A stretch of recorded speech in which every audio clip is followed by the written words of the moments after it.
Hello Aries, Sun, Moon, Rising, and Venus signs. Kamusta kayo? Sana po yung nasa mabuti kayong kalagayan. Welcome back po sa Star Tarot.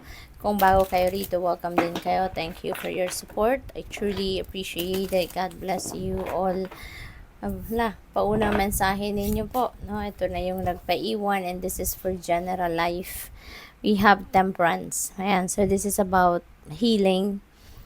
This is about balance, siguro ang karamihan sa inyo rito, Aries, may mga imbalances na nangyayari sa buhay ninyo. Maaaring ang iba sa inyo focused lang on few areas of life. Ang iba, alam mo yon, yung meron siguro kayong mga nanineglect, no, na areas of life. Kaya kailangan ninyo na balansehin ngayon ang ninyo, ang buhay-buhay, balansehin ang sarili, no?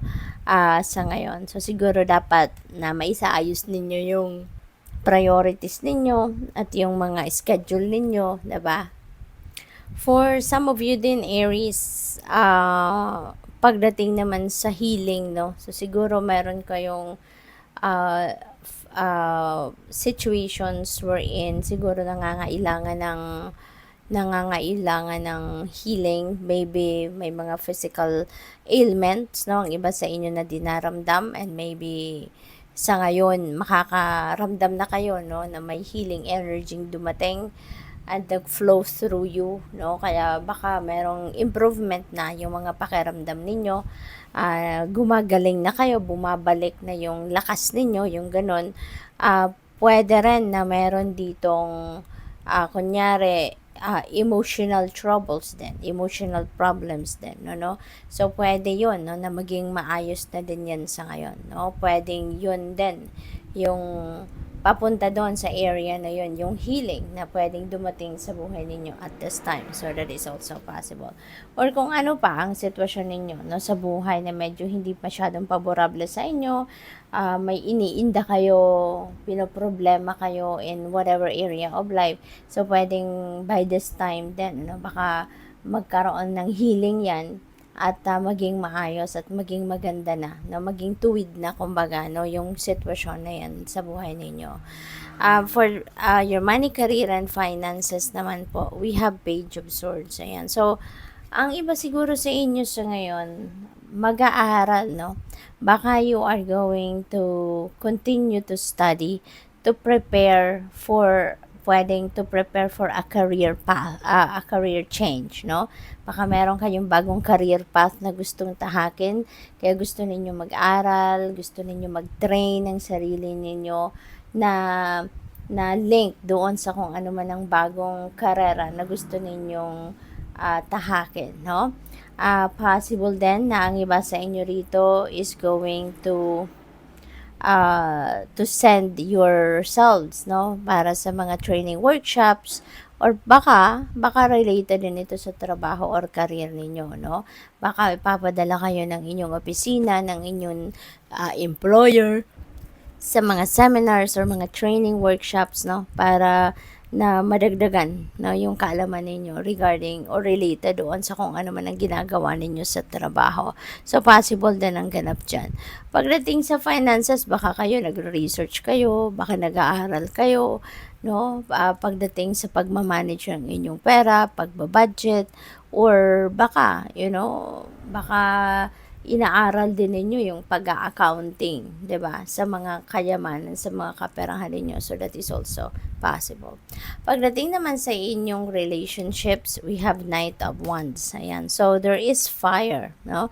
Na bumabalot sa inyo sa ngayon. There is passion, fire. So maganda kasi mas magiging passionate kayo with each other ng inyong person, mas magiging masaya, mas magiging romantic, mas magiging sensual siguro yung inyong relasyon, no? So, pwedeng ganun din ang ganap dyan.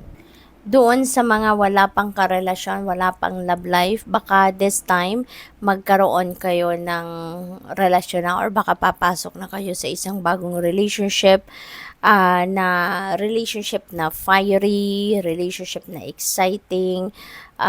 Siguro yung person ninyo dito would be siguro very passionate, 'di ba? Very sweet, yung mga ganon. Kaya good luck sa'yo kasi there is a lot of excitement, no, happening dito, lalo-lalo na pagdating sa inyong relationships.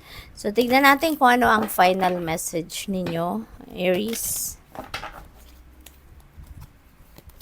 We have TikTok. Ayan. So, time is ticking para sa inyo. Parang siguro nagbabantay kayo, no, ng paglipas ng araw, ng oras, kasi baka may hinihintay kayo, no?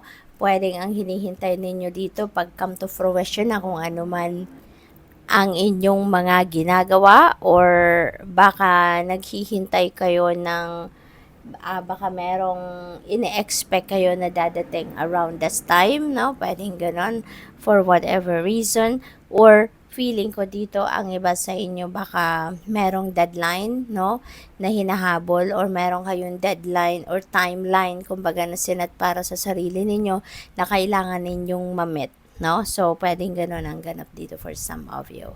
So, what else? We have a leg up. Ayan. So, kung ano man yan, no, na kailangan ninyong ma-reach yung deadline, kailangan ninyong ma-meet, no, na timeline ninyo for whatever reason, don't worry, merong tutulong sa'yo, no? There is someone that is going to help you ma-accomplish mo yung dapat mong ma-accomplish, magawa mo yung dapat ninyong magawa, matapos ninyo kung ano man yung mga bagay na kailangan ninyong tapusin dito para ma-reach ninyo yung deadline ninyo, or ma-meet ninyo yung timeline na sinet ninyo for yourself. Okay? So, if there is someone na willing tumulong sa'yo, then take it.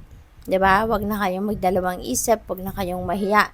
Kasi lahat tayo, always remember, lahat tayo at some point sa buhay natin, nangangailangan tayo ng tulong.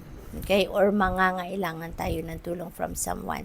Kaya when the time comes na kailangan ninyo ng suporta, kailangan ninyo ng tulong, kailangan ninyo ng suporta sa'yo, can give you a hand, then don't hesitate to take it. Okay? Kasi lahat naman tayo entitled for help. So, good luck. Thank you for watching. Love and light. Namaste.